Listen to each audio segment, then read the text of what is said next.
Just a little skater kid in my like preteens, going around the neighborhood, and then all of a sudden all the other skaters are smoking weed, So of course by the time I'm 11, I'm picking up nick bags of stress, trying to like stay happy, and because I would do anything except want to feel my feelings, you know what I mean? Except want to actually deal with them. So, I was a little stress kid. Let's see. Then on to like my teenage years, I going to parties, high school, always trying to go to backyard shows, and I thought I was the shit, like I knew all the bands, like I was homies with all those people, and I was a bigger dude, so like everybody was all super cool with me, and always getting wasted, and it was just the things that I used to think were cool,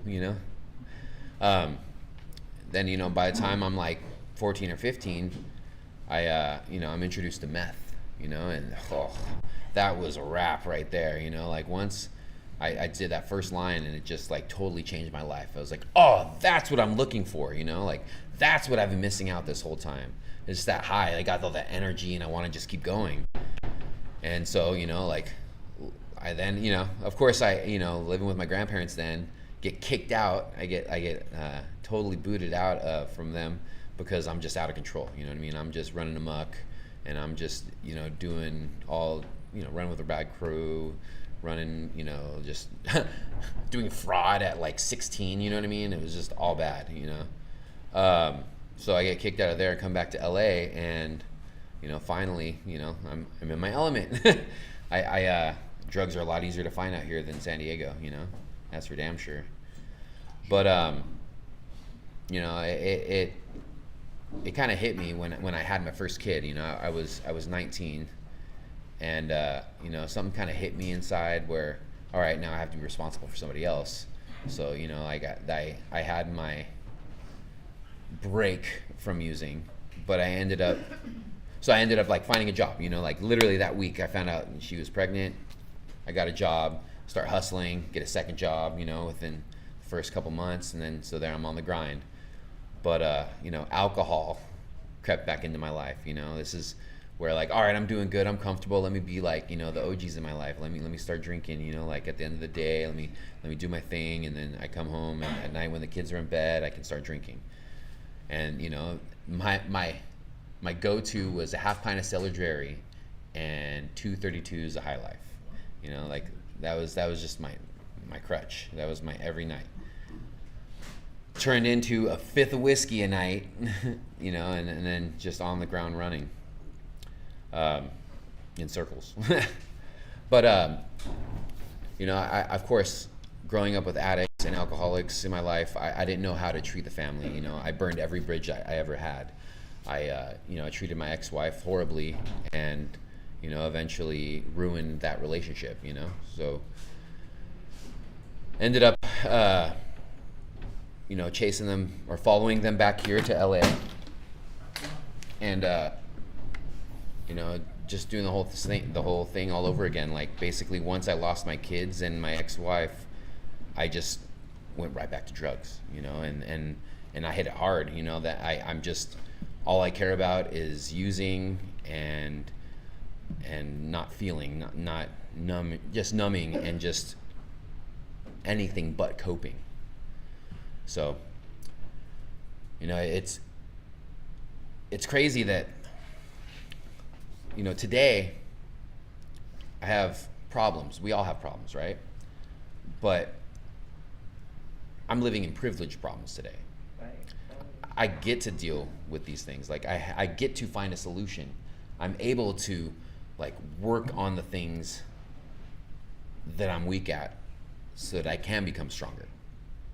But in my addiction, all I knew was just getting that next high, getting that next drink. I got so deep into just using that I used to inject meth with vodka or whiskey. Like that was the way that I like to poison myself. I wanted to get drunk and spun at the same time. And you know, and I wasn't very good at hitting, you know, I wasn't very good at hitting myself. So, you know, every time I get busted, I'd have nothing but abscess all over my body. Like, to this day, I still have scars on my arms and craters. It's crazy, you know, like it looks like I got cigarettes put all over me, you know. But I'd get locked up, and like, you know, the jailer, Redondo PD, they knew me like really well. They'd be like, "Oh, here again, Robles? What's up with you?" You know, send me to the hospital to get treated for all my abscess. You know, like tell me I'm lucky to be alive. You know, because literally just craters all over me. And you know, that still wasn't enough. You know, I had to go to prison, go to jail, do all that stuff over and over and over. And you know, no matter what, I thought I was somebody because people recognized me. You know, people started like knowing who I was or hearing about me, or you know, like looking out for me. And I used to think that was cool. You know, but being like popular in that environment isn't really a good thing, you know. I used to think I was awesome because people knew my name, but you know, being popular among people that you don't want to be like isn't really good. So, you know, I tried getting sober before. You know, I went to a rehab, and you know, I did the whole part. You know, I as I do in all things, I try to speed run it. You know, I try to just hurry up and get through it so that I can get back to doing what I want to do. You know, I like to do things my way, and I don't like to listen at all. So, you know, I did pretty good. I went through the program, and I actually completed and ended up going to a not so sober living. And you know, I lasted about 2 weeks, and you know, I'm right there back with a needle in my arm. You know, I had a job working graveyard, which, by the way, do not work graveyards when you're new in your recovery, okay? I don't recommend it at all, but especially when you're new in recovery. Because of course, you know, like working at a liquor store, a gas station, late at night, who's gonna come in the middle of the night, you know what I mean? Yeah. Of course, all the people that are trying to stay up and up to no good. So, you know, devil knows his own. I see people, you know, that are all up and bright-eyed and all looking around all weird, you know. I'm like, hey, buddy, I think you have something I want. So, you know, I ended up, you know, trying to hold it together, getting high in the bathroom at, you know, my graveyard shift. And it's funny because, like, my boss knew what was up, you know, like, but he was just so desperate to have somebody there that he looked the other way. You know, we're able to hide it, or I'm sorry, people enable us and allow us to get away with things just because it's easier and better for them too. And that's the thing, is like, we do that with our homies, we do that with our family, you know, like our family does that to us. They're always like trying to basically just sweep it under the rug, trying to just make it nice because it's harder to deal with. So anyways, I end up leaving that job on my own. Basically, I'm shooting up in the bathroom before I go to work, and all of a sudden I just hear like all these crazy things. Like I hear helicopters above me, I hear like pounding on the door and stuff, and I keep opening the door, nobody's there, you know, like I just run out the house and like grab my clothes, run, and I'm like driving like freaking speed racer, and I just hear all these sirens, and I actually called the cops on myself. I called 911 because I was like, I don't see any lights, but I hear sirens. Like, am I being chased right now? And I will never forget this, but the dispatcher was like, there's no pursuits in your area. Would you like us to send an ambulance for you? Somehow I was coherent enough to be like, I'm of safe and sound mind enough to realize that I'm tripping balls right now, so I'm gonna try to deal with this on my own. You know, and you know, that's when I decided not to go to work. I was starting to hear things and hallucinate, and the whole time, it just happened as soon as I relapsed that time. I didn't even realize it, that all kinds of things that were happening in my life weren't real. You know, that was a little bit of just a kind of realization. But what I do with it, did another issue, you know, got another point and just, you know, got another fix. So, you know, I wasn't ready yet, you know. I to this day, I don't know how it is that I can be coherent enough to talk to you. You know, I don't know how I still have a mind today. You know, it's by the grace of God that I'm able to not be insane right now. Smoked out like the other homies on the street, you know, talking to themselves, yelling at freaking who knows what. You know, like that was literally me.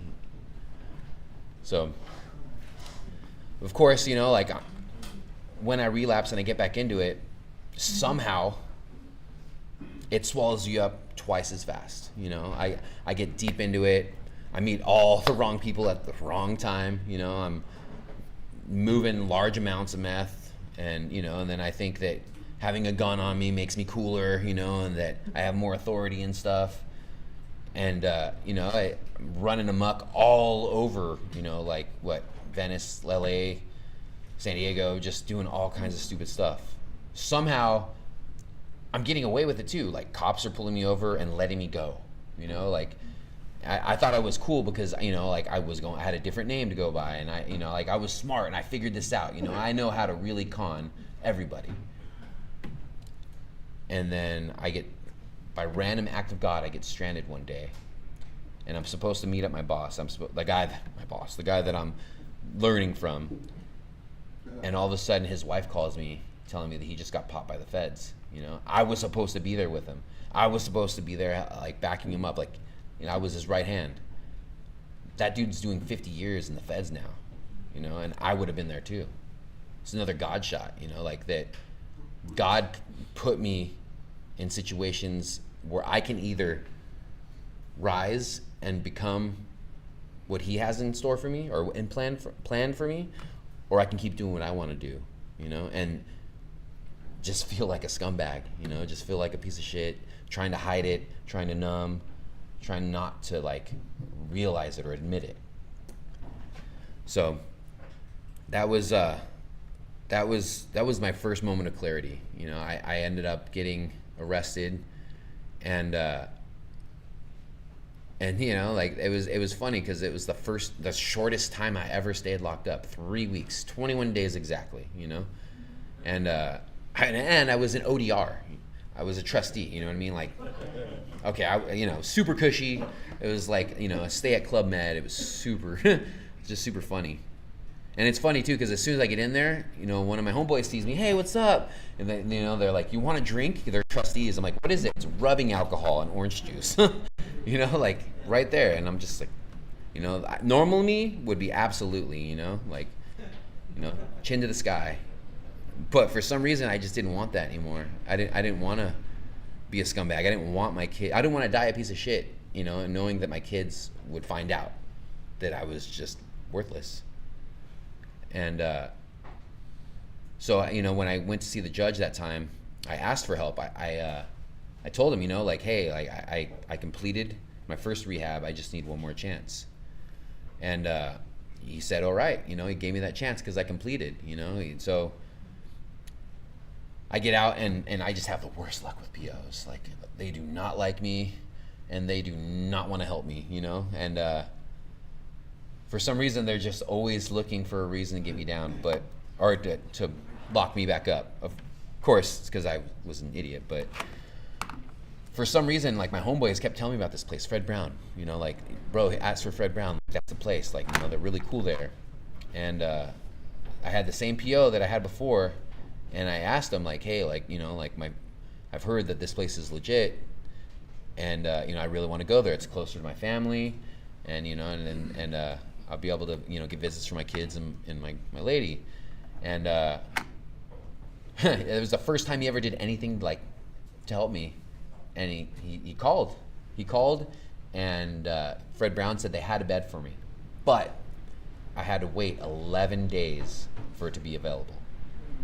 So, you know, like, I ended up sleeping in my girlfriend's car. You know, I was sleeping in that for a couple days, and cops come harass me saying I can't sleep in the car. So I'm back on the streets, you know, and I just realized that this is like my chance. I can either do what I always do what I know, and get the exact same thing that I've always gotten. Or I could really, really fight for this, you know. I could fight for myself, stand up for myself.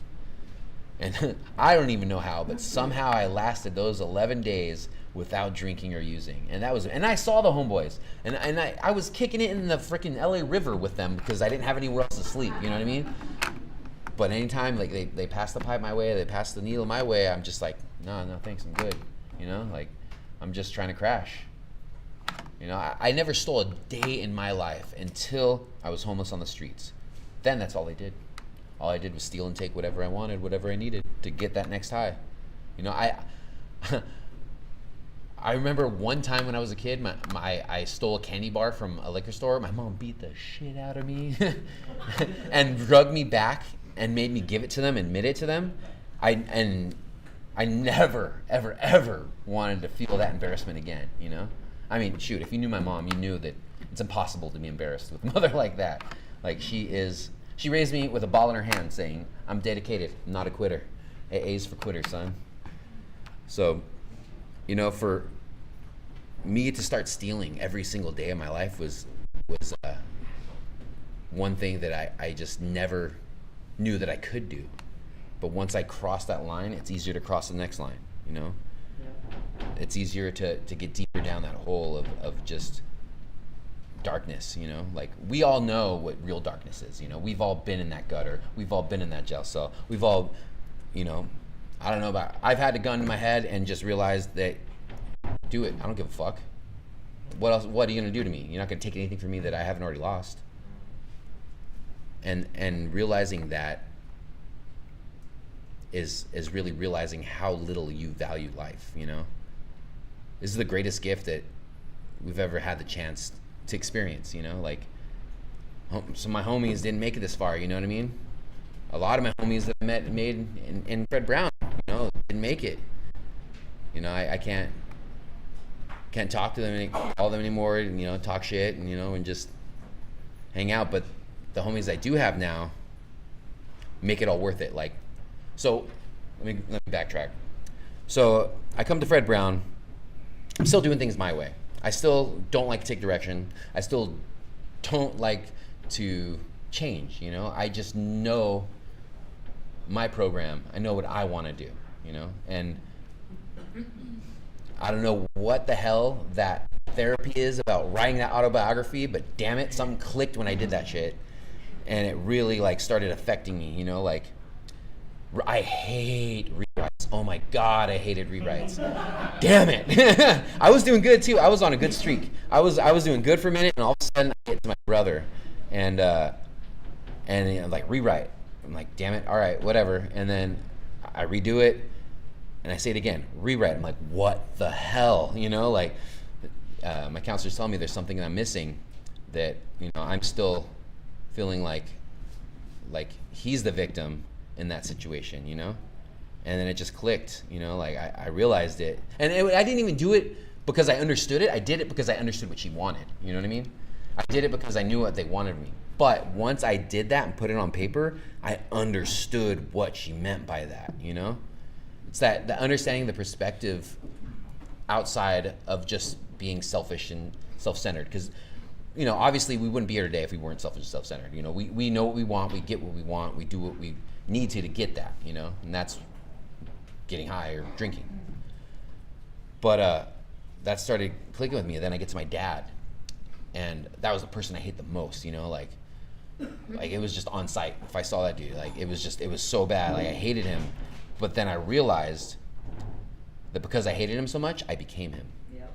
You know, I was exactly like my father. I was a deadbeat. I was using. I did everything I needed to make sure that I wasn't around for my kids. And that really, really hurt me to realize that. You know, that was the first time I cried in recovery, was realizing that I was exactly what I hated the most. And it's crazy now, because, like, I forgave him, and me and my dad are cool, you know, and ironically, he's sober right now, you know, and he calls and checks in with me. I mean, he's struggling because he can't accept God, you know, he hates God because he blames him for everything bad that happened in his life. But it's cool because he still calls and checks in with me, you know, and that's what helps him stay sober. He tells me it's like I'm his dad and he's my son, you know. It's crazy. And my mother does the same thing too now, you know, like, she's hardcore alcoholic. She she's slowed down a lot, but I mean, she's dying. Like, you know, she's killing herself. She literally has, you know, cirrhosis of the liver, stage 4. She's got masses in her brain and stuff, and, you know, MS and just all this nasty stuff. But, you know, I told her that I don't want her to make my kids watch her drink herself to death, you know, and she listened to that, and now she's making the most of what she has, you know. She has about 5 years left, they said, you know, but she's actually involved now. She's checking in with me. And that's the thing too, is my family now used to do everything to avoid me, you know. I would be the first one they kicked out of the house. Now I'm the first one they call. When anything goes wrong, when anything's like, even just to celebrate, I'm the first one they call. And that's a trip to me. Like when I first got sober, my mom gave me a hug. And I was just like, I didn't know what to do. And she hugged me and I'm like, it burns. Because like, yeah, my mom's a very strong woman and she's a very tough lover, you know? So she was the one that just held me the most accountable, believe it or not. She was the one that kicked me out every time, said, don't come around here, nobody wants to see you like this, you need to get out of here, you know? And I'm grateful. Today I'm grateful for the parents I have.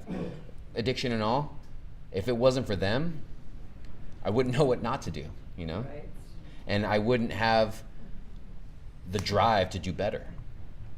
You know, that's the whole thing, is that I've learned from recovery was acceptance, you know. That was the first thing my sponsor ever gave me to read, was acceptance is the answer. You know, and and that's the one thing that I hate to do the most, is accept. But once I start accepting how life is for what it is, I'm able to understand that I can only do what I can do. And so I work from there. You only have control over yourself and your emotions, you know?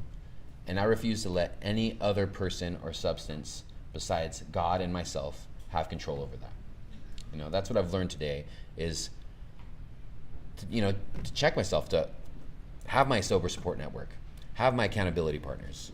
You know, I was lucky to still have the same sponsor that I had from when I was in treatment. When you have to get that sponsor pass to graduate, you know? That's still a requirement, right? Yeah, okay. And I had the shittiest approach too. So like, they're at an H&I panel and I come up, I'm like, hey, are any of you guys sponsoring right now? And they're like, yeah, sure. And I was like, I need a sponsor pass so I can graduate. And they're like, oh, like, screw off, kid, you know? Like you already messed up. That's not what we want to hear. You're just gonna, you know, hit it and quit it. So, but the one person there that said, listen to my story, and if you're still interested, we'll talk afterwards. And that's still the same sponsor I've had today, you know, 6 years. I still have the same sponsor. And you know, it's funny because I've been fired before as a sponsee. I've been rejected plenty of times as a sponsee. And it's funny because, like, you know, now being a sponsor it's a full reversal, you know, like, that's one thing, like, I'm told to always be helpful, you know, taught to always be helpful, and always try to leave the situation better than when you came into it, you know. I don't want to take anymore, I want to give. And, giving is the only reason I'm here today. Like, the biggest, most amazing magic that happened in my recovery was working for Fred Brown. You know, I cannot express, I get chills just thinking about it. I cannot express how much that impacted my life, because being honest, like, that's the only reason I'm here today. You know, like, there's no way me hitting the streets again, going out on my own with zero accountability. Oh, I'm gonna do exactly what I want to do. You know, I'm gonna hit that bottle, get that needle. But working with you guys, you know, being accountable to a house, to a program, you know, like, you guys, you know, other clients opening up to me and talking to me and sharing their story and everything, or just asking for advice.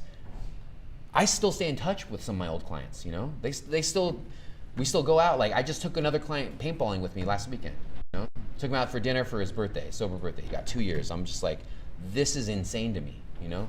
I never thought that I'd be somebody that people would want to stay in touch with, want to hang out with. You know what I mean? Like, if you wouldn't have something I wanted, like there's nothing, I don't want anything to do with you.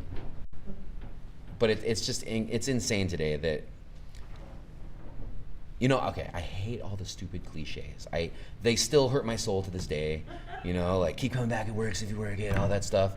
But God damn it, it's so true. Like it's the strength of one addict helping another is without parallel. Like that is the most impactful in my life, because if I didn't have you guys, I didn't have a group of people to be accountable with, I'd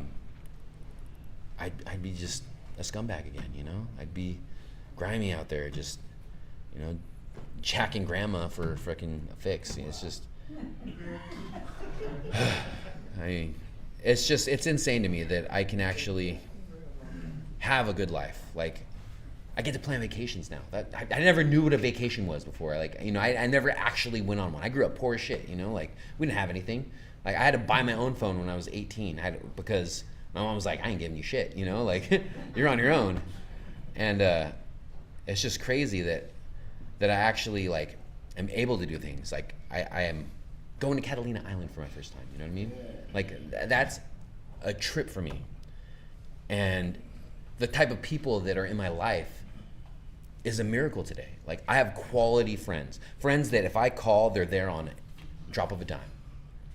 And the relationships I have are amazing. Like, like being sober and codependent, I want a relationship, I'm stage 5 Klingon. I find a pretty girl and I just latch on and I'm in for it. And I'm in it until it's too toxic to hold on anymore, That's just the kind of person I am, codependent as hell. But being sober, I'm able to work on that, Like, one of the best things in my life was my second children's mother breaking up with me.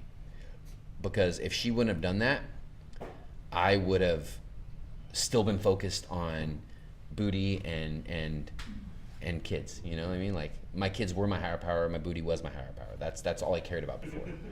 Just keep it real. But when I was forced to be by myself, with myself, and especially during COVID, because that was just the worst. If you could stay sober during COVID, you have a chance. You know what I mean? Like, that was a nightmare. Isolation, forced isolation, nonstop, continuously. But that was the opportunity I was able to have with myself to really like grow and to really learn what kind of person I am and what I'm really about. And that was when I was able to actually change what I needed to change in myself. So I've learned to look at all of my problems, all my struggles, all my mistakes as an opportunity to grow. Now I'm happy to admit when I'm wrong, because that means I have the opportunity to do better, And when my mom's calling me every day to tell me how much she loves me, and it bugs the shit out of me, I remember exactly how lucky I am to have a mother that loves me, that actually calls me today, instead of calling the cops on me. So I'm just really grateful for you guys to be here. I'm grateful to be asked to come back. Fred Brown has just been such a miracle in my life, and I hope that you guys stick around long enough for it to be a miracle in yours. All right? Thank you for letting me share.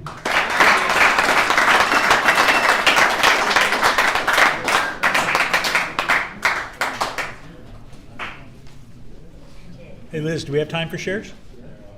No. Okay. Huh? Chips, I thought so. All right. Thank you, Bobby. Beautiful share, man. It is now time to wrap up the meeting. I have asked Sean to give us our. Wait, we celebrate sobriety at this meeting. Sorry, I was in the wrong place. It's time to introduce our chip person. Who's our chip person? I can't read the name. Michael. Oh, Michael. It's you.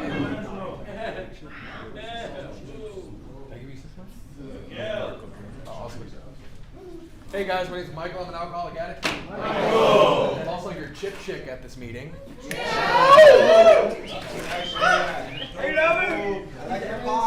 Here, well, thanks.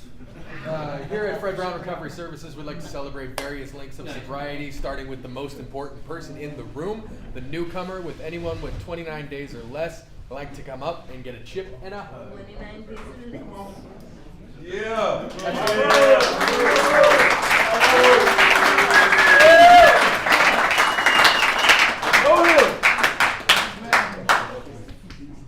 What's your name? Robert. Robert?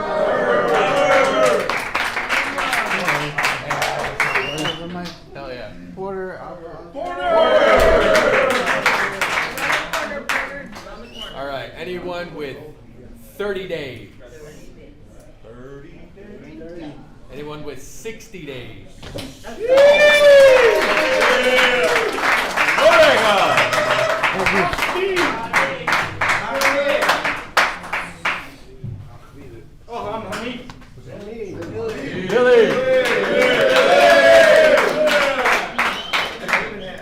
Apparently I screwed up last time. I gave some people some 6-month chips. Anyone with 90 days?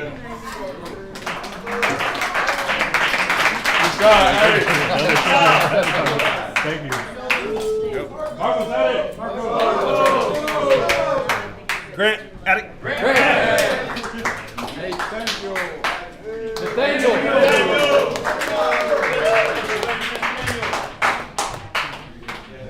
Anyone with 6 months?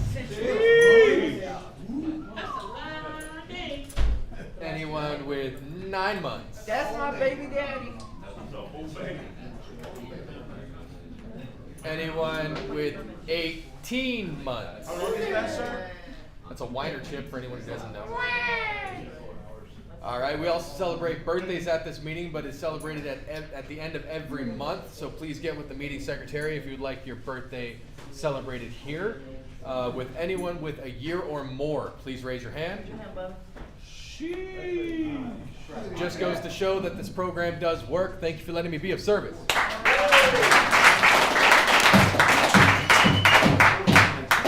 All right, I've asked Sean to give us our treasury report.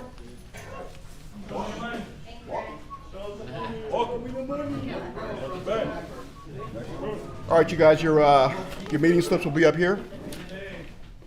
Please collect them after the meeting. All right, my name is Sean, and I'm an alcoholic and an addict. All right, we had a starting balance of $50 even, and we took in $27.75, which leaves us with a new total of $77.75. All right, thank you. All right. It's now time to wrap up the meeting. Thank you all for coming and supporting our recovery. Thanks to everyone who made this meeting happen, including our readers, people of service, our guest speakers. I have asked Louis to read just for today. Oh, yeah? Luis or Louis? Yeah. Luis. You got your name down? Damn. Luis Attic. Just for today, my thoughts will be on my recovery, living and enjoying life without the use of drugs. Just for today, I will have faith in someone in NA who believes in me and wants to help me in my recovery. Just for today, I will have a program. I will try to follow it to the best of my ability. Just for today, through NA, I will try to get a better perspective on my life. Just for today, I will be unafraid. My thoughts will be on my new associations, people who are not using and who have found a new way of life. So long as I follow that way, I have nothing to fear.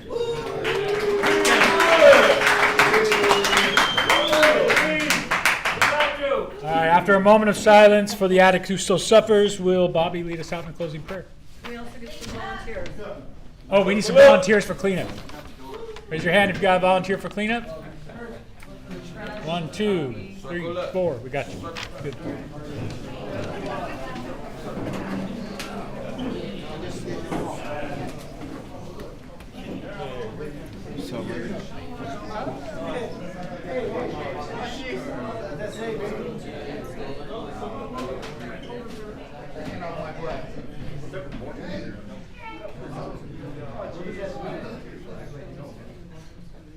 God, grant me serenity to accept the things I cannot change, the courage to change things I